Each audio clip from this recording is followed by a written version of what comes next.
They bathed once a month, perhaps less, but in those rare moments, water became more than cleansing, it was power, protection, and a whispered prayer against the decay that lived just beyond the castle gates.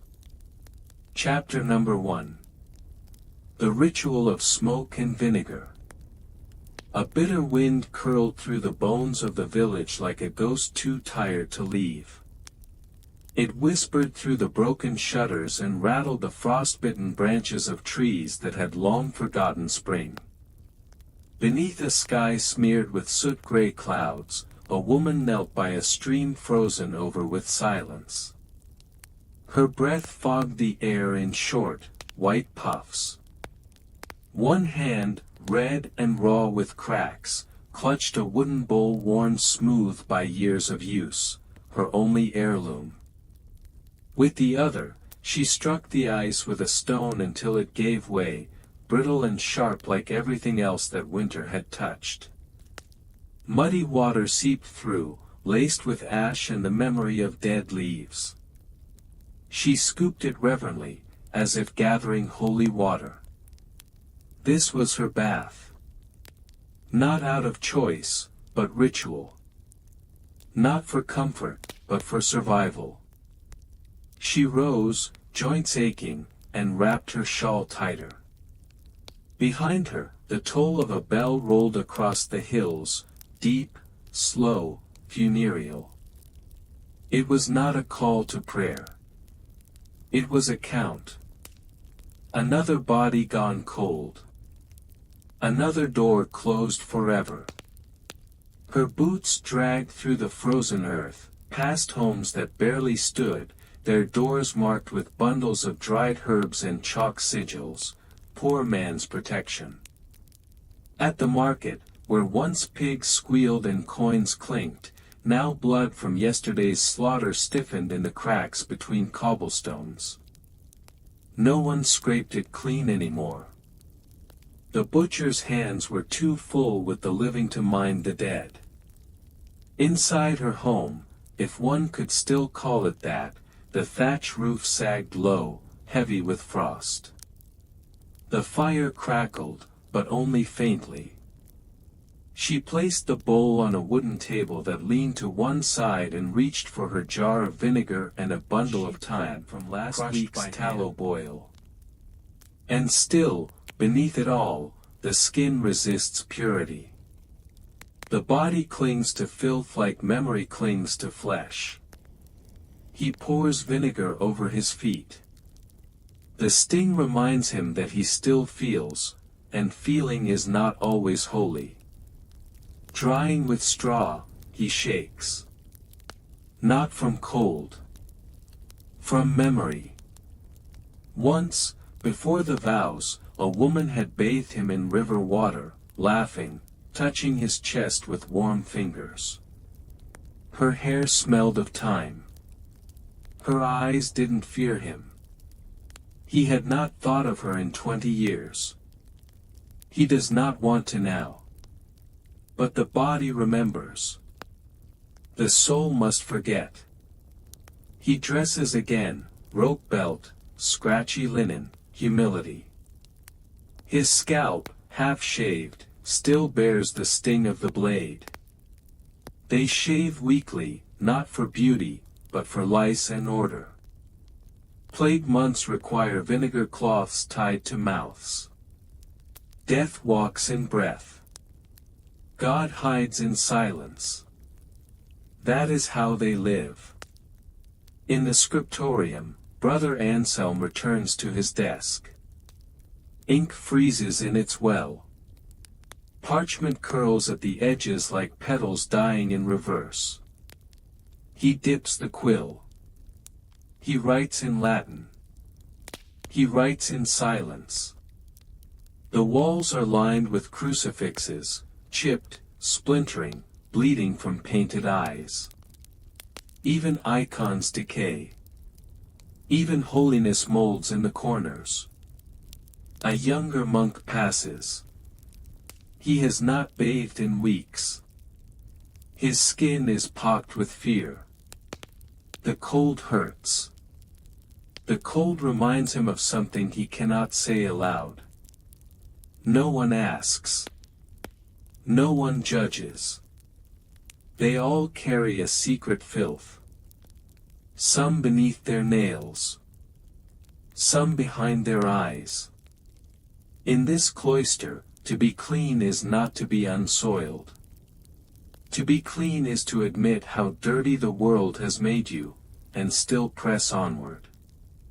They do not speak of pleasure. They do not name desire.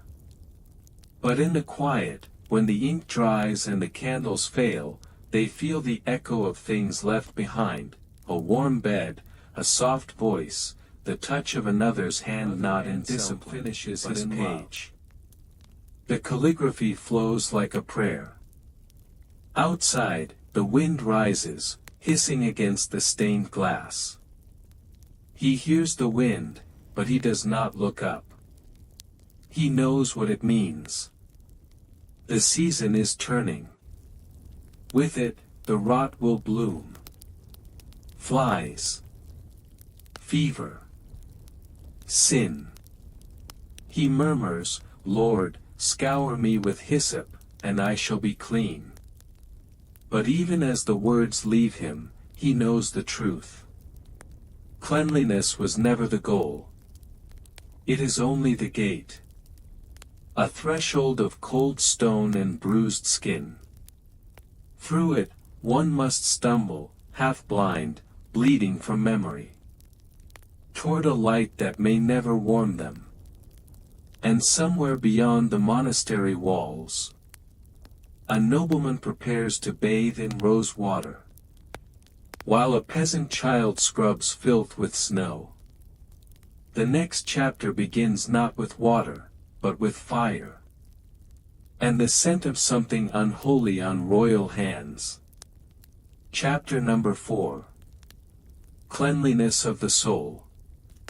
A bell tolled through the mist like a whispered judgment, soft, slow, endless. It drifted down from the abbey tower, where the cross was half lost in fog, and wrapped itself around the stone cloisters below like a shroud. Beneath its echo, a boy knelt barefoot by a moss-darkened fountain, his knees bruised, his fingers red and cracked from lie. He was young, no older than 12, but the cold had made his face older, drawn and still, as though he too were carved from the ancient limestone around him. His hands moved in silence, scrubbing the same step again and again, until his palms burned, until the water stung like thorns. This was not punishment. This was practice. He had not sinned, at least, not yet. Here, scrubbing was sacred. The monks watched without watching. Their shadows moved like ghosts behind latticed arches. These were men who had not spoken aloud in months. Vows kept their tongues behind teeth, yet their movements preached sermons of devotion. They walked barefoot too. Their robes, heavy with damp, dragged across the cloister stones like the slow sweep of pride here. It was salvation. The Benedictines, with their rigid rules. The Cistercians, in their white robes stained at the hem. The Carthusians, who spoke to no one but God. They believed that filth was not simply a mark of labor or living, but the symptom of inner decay. To be clean in body was to imitate the divine. God, they believed, did not dwell in dirt. So they washed. Hands first. Always the hands. Long before meals, before prayer, before copying a single letter of Scripture. Their lavatoriums were carved into stone, long troughs lined with spouts shaped like lions or wolves, beasts tamed to dispense water. The water ran cold, even in spring. There was no luxury in it. just discipline. Soap was a labor in itself. Rendered from tallow, animal fat and ash, then mixed with lye and pressed into cloth, wrapped in wax and tied with twine. It smelled of fire and death, but it was sacred. A monk might spend days boiling fat down to the bone to make it. Sometimes, they added pine resin. On feast days, even crushed lavender, if it was a monastery wealthy enough to grow it. But most of the time, it was burnt pine and bitter tallow. The scent clung to their sleeves like memory. They did not bathe often. Immersion was rare. A full bath came only on holy days, or after the weight of guilt became unbearable. It was not a pleasure, but a reckoning. Nakedness before God was not to be taken lightly. And so, even in their effort to remain clean, paradoxes grew in silence. They scoured chalices with linen until they gleamed like dawn, yet lice nested in their sleeves. They wiped the altar stone daily, but mildew climbed up the chapel walls like ivy. The scent inside the abbey was a strange mixture: beeswax from the candles, old parchment, sweat hidden beneath wool, and sometimes the herbalist had been different. He spoke little, but when he did, it was to the plants. He believed that God spoke in fragrance. He saved rosemary and thyme in linen sachets and stuffed them into his sleeves. To remind him, he once whispered, smiling with broken teeth, that beauty still blooms in rot. When he died, they buried him with his soapstone mortar and pestle. They tucked the silver-handled comb he used for tending the sick beside his feet. No relic. Just memory. Just tools that had touched lives. Rain came that night. Soft. Penitential. The kind that made no sound on the roof, only seeped slowly down the walls, creeping into every crack like time itself. The cloisters glistened. The bell, though still, seemed to ring in the rain. Inside, the boy had finished scrubbing. He sat now with his hands folded in his lap, his fingers trembling from cold and effort. A small strip of tallow soap lay beside him, cracked and pale as bone. He had not eaten since dusk the day before. Hunger had a scent, too, sharp and metallic, like rust in the mouth. But he had washed well. And he had done it in silence. Later, he would kneel with the others. 100 men in black robes, chanting wordlessly through mouths sealed by vow. The candles would flicker. The incense would rise. And he, the novice, would feel the ache in his hands like thorns pressed into flesh, and take it as a sign. Pain, here, was purpose. Clean hands. Clean soul. The world outside was rotting. Mud filled the alleys. Rats climbed into granaries. Flesh festered in the open wounds of beggars. But inside these walls, order reigned. The church, cold, rigid, devout, had become the last bastion against the chaos of the world. And even within, rot sometimes crept in robes. There were whispers of monks who hid their sins behind their silence. Of a brother who burned his own hands to cleanse the guilt of a buried secret. Of lice that spread like rumor, invisible but undeniable. Even piety could not stop what lived in cloth and bone. Still, they washed. Still, they believed. Because some stains could not be seen. Some dirt was invisible. It clung to thought, to hunger, to longing. And water, cold and pure, was the only mercy they were allowed. The bell tolled again. This time sharper. Closer. A candle flickered beside the altar. A drop of wax fell. A prayer began, not spoken, but hummed like a wind through ancient stone.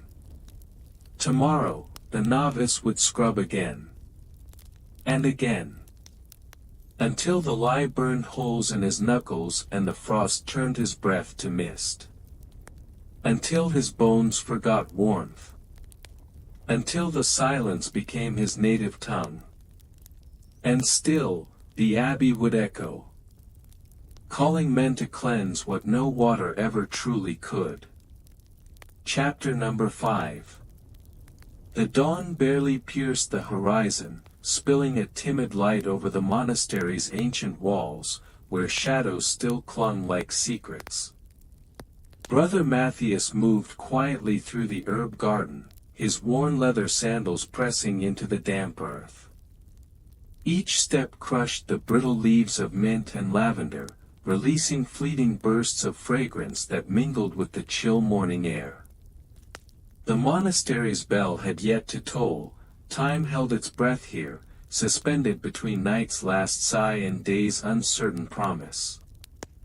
In the corner of the garden, a basin carved from limestone stood like a relic from a forgotten age, its surface catching the faintest shimmer of rainwater and a delicate film of ash, a testament to the prayers burned the night before. Matthias dipped his fingers into the cold liquid, rubbing the gray residue slowly between his calloused palms.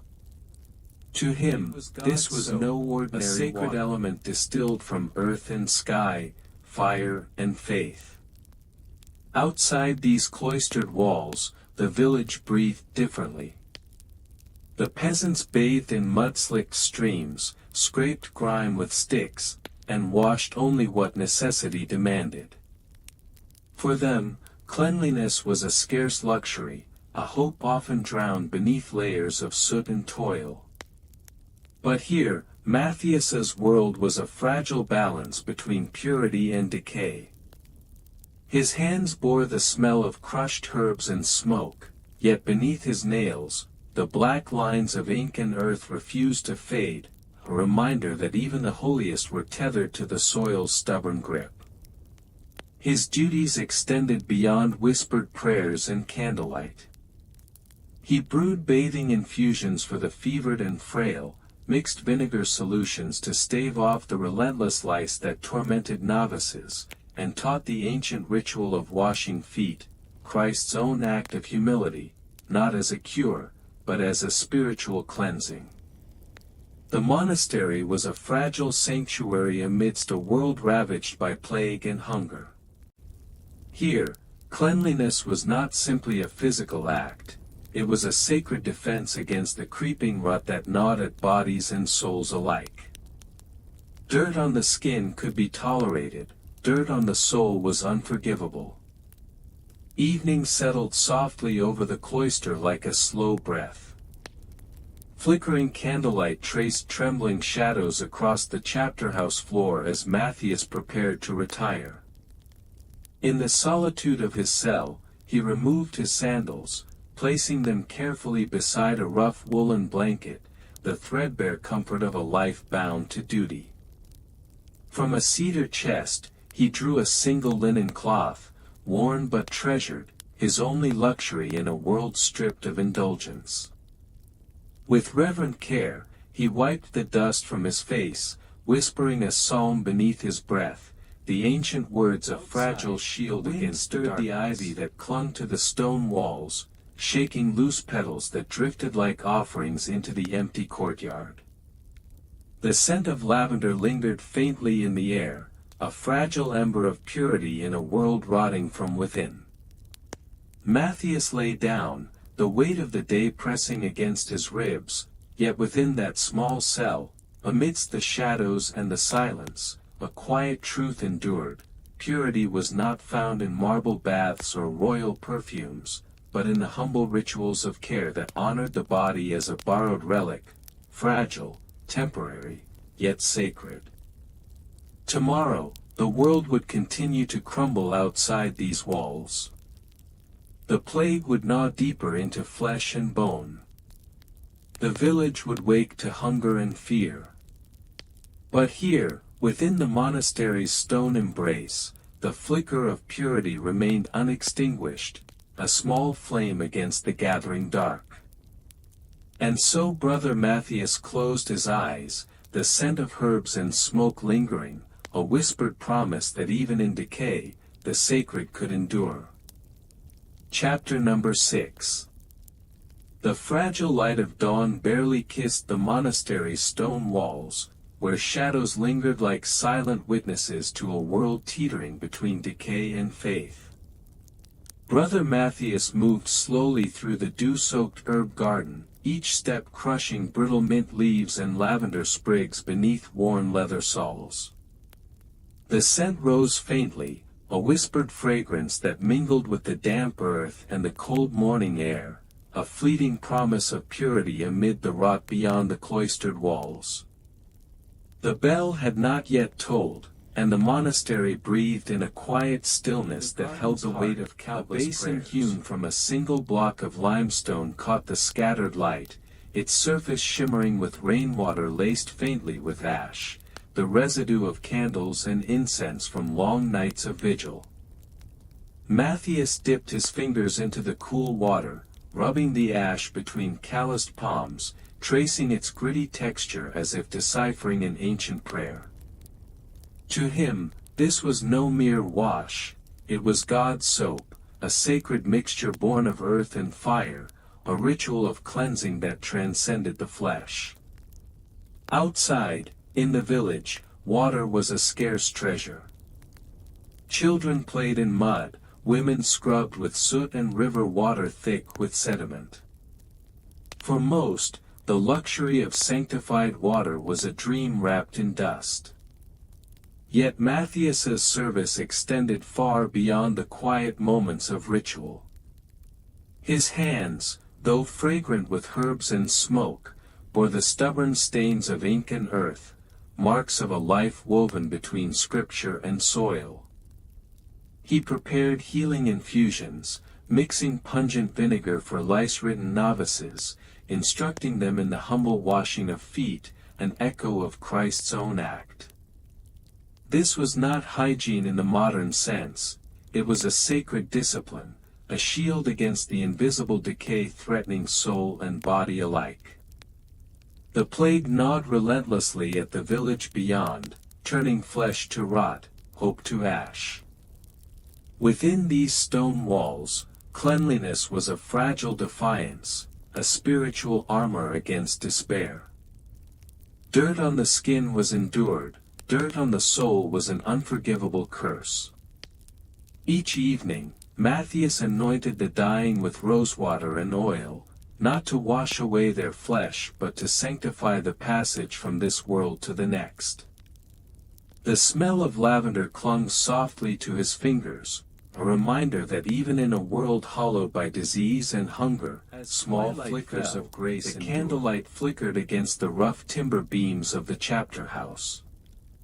Matthias paused at the threshold of his cell, removing his sandals with deliberate care and placing them beside the threadbare woolen blanket that was his sole comfort. From a cedar chest, he withdrew a single linen cloth, a luxury treasured amid austerity. He wiped the dust from his face, the coarse fabric carrying the weight of countless prayers whispered in solitude.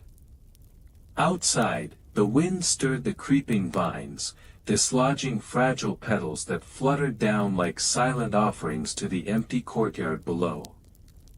Lying down in the quiet, Matthias breathed deeply, the scent of lavender weaving through the stillness. In this fragile moment, purity was not found in marble baths or royal perfumes, but in the humble, sacred rituals that honored the body as a borrowed relic, a fleeting vessel to be tended gently, even as the world around him crumbled. Tomorrow, the plague would continue its relentless march. The village would wake to hunger, fear, and the stench of death. Yet within these walls, the flicker of purity remained, a small flame against the gathering darkness, a whispered hope that even in the deepest decay, grace might endure. And so Brother Matthias closed his eyes, the herb-scented smoke lingering in the air, a soft prayer woven into the silence, as the night folded gently around him, holding fast to the fragile light of faith. A heavy stench seeped from beneath the door before it even creaked open, a suffocating blend of sweat, rot, and neglect, thick enough to claw at the throat. Inside, beneath layers of straw that lined the cracked stone floors, waste had seeped through like secrets long buried but never forgotten. The air was dense with the smell of bodies worn thin by hardship, houses crowded and worn, where privacy was a luxury none could afford. In the poorest quarters of the city, life clung to the edge of survival like a fading shadow. Whole families shared a single bucket of water, passed from hand to hand, reused again and again until the surface turned a murky gray, skin flakes floating like ghosts atop the grimy liquid. Near the hearth, an iron pot sat over smoldering coals, the faint warmth used to soften threadbare linens or, on rare, lucky days, to heat a small ladle of water for washing. Children wailed as rough bristle brushes scraped their skin, mixing with the acrid bite of lye.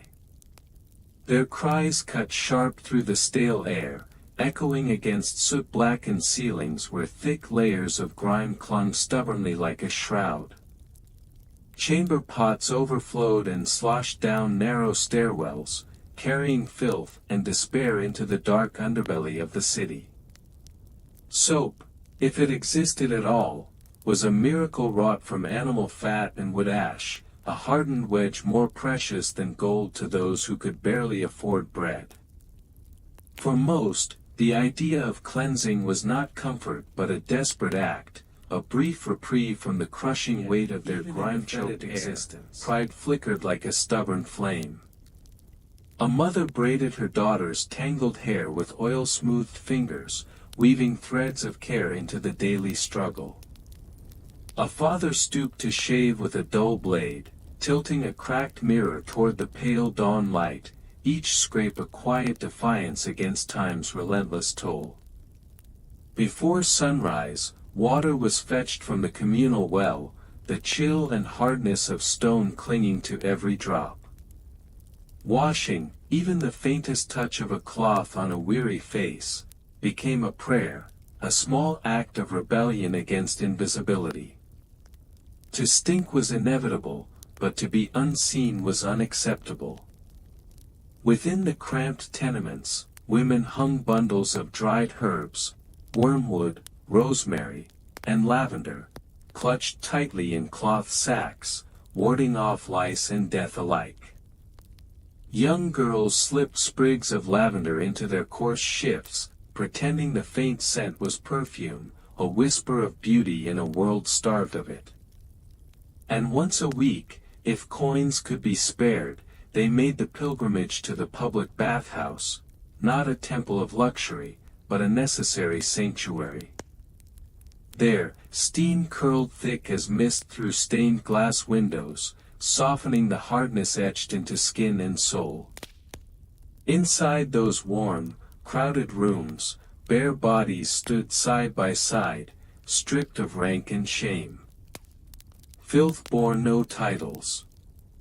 The merchant's son and the butcher's apprentice scrubbed the same grime from cracked knees, shared the same fleeting moments of relief. As sweat mingled with rising steam, for a brief hour, they were not poor or forgotten, they were human, made clean not only in flesh but in spirit. In this place, medieval cleanliness revealed its true nature, not a quest for perfection, but a raw, gritty struggle for survival. A stolen hour where dignity flickered stubbornly, fragile as the smoke that rose from a dying hearth, harsh and unyielding. But here, amid the steam and the shadows, a whispered hope endured. The faintest breath of grace in a life marked by filth and desperation.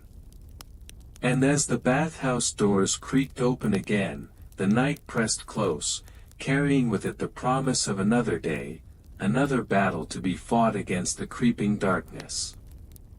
The journey toward purity continued, fragile and unbroken. A hush of steam rose from copper cauldrons deep in the castle's stone bowels, where fires crackled beneath heavy kettles, filling 3 wooden tubs with water warmed to a pale, inviting heat. The air was thick with the scent of smoke and softened by the subtle fragrance of rose and chamomile petals strewn across the cold floor, symbols of purity scattered like fragile promises. Squires moved cautiously, their hands steady as they carried pails up winding staircases, careful not to spill the precious liquid that would soon become the vessel of transformation. In the ladies' chambers above, the flicker of beeswax candles danced against high, arched ceilings, casting shadows that wavered like whispered secrets. Linen sheets hung from ropes, creating veils that shielded the ritual from prying eyes. Pale and poised, the servants laid out bundles of spiced oils, crushed almonds, and soaproot wrapped in delicate cloths. This was no ordinary bath. It was a ceremony, a carefully choreographed performance of grace and control. The noblewoman herself sat silently on a carved stool, its legs shaped like swans frozen in eternal flight. Her arms were bare, her hair loosened from its usual strict braid, wet strands clinging to her neck. Her skin bore the faint sheen of sweat from the steam, but beneath the surface, aches remained, childbirth's lingering toll, the corset's unyielding grip, the burden of expectations that weighed heavier than any deliberate, each brush of crushed almonds a stroke in the masterpiece of her curated appearance. Her hair was rinsed with wine, a luxury that left a faint sweetness beneath the sourness of court intrigue.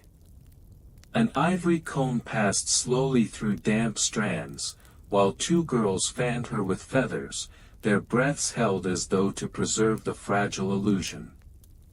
The noblewoman's face betrayed no weariness, only the calm stillness of one who has learned that beauty here was armor, and armor must never falter. Below the grand chamber, far from silk and velvet, another story unfolded in cold shadows. A laundress no older than 15 strained at blood-stained linens, wringing them out in a biting stream that stole warmth with each splash. The groom labored to scour latrines with lime and ash, the coarse powders burning away filth that dared to linger. A kitchen boy scraped thick layers of candle grease from floor tiles with a bone knife, the sound sharp in the quiet corridors. These were not acts of pride or ceremony, they were the unseen, thankless tasks that held chaos at bay, that let illusion persist a moment longer. As twilight deepened into night, the noblewoman pressed fragrant herbs to her wrists, marigold to ward off the bad humors, rose to soften the edges of weariness. Her maid lit a single beeswax candle, its flame trembling in the thickened air. In the soft glow, she knelt to wipe her mistress's feet with water steeped in marigold, a tender act hidden beneath layers of protocol. Beyond the stone walls, wolves howled into the dark, their cries carried on cold winds that rattled iron gates. Guards poured vinegar around the castle's perimeter, a sharp scent to mask the ever-present stink of human waste and decay. Filth was never truly banished, it was merely veiled, tucked away like a whispered secret beneath silks and fine linens, in the breathless pause between rituals. It lived in the cracks of the walls, in the spaces where servants hurried, in the silenced footsteps of those who knew too well the price of purity. The castle's grandeur was built upon this fragile deception, a delicate dance between splendor and squalor. And as the candle guttered low, shadows stretched longer, swallowing the golden light. Filth waited patiently, like all hidden truths, for the flame to falter. Outside, the night held its breath, as if knowing that beneath the velvet and roses, the next chapter of this fragile world was already unfolding, its harsh realities creeping ever closer to the polished halls of power.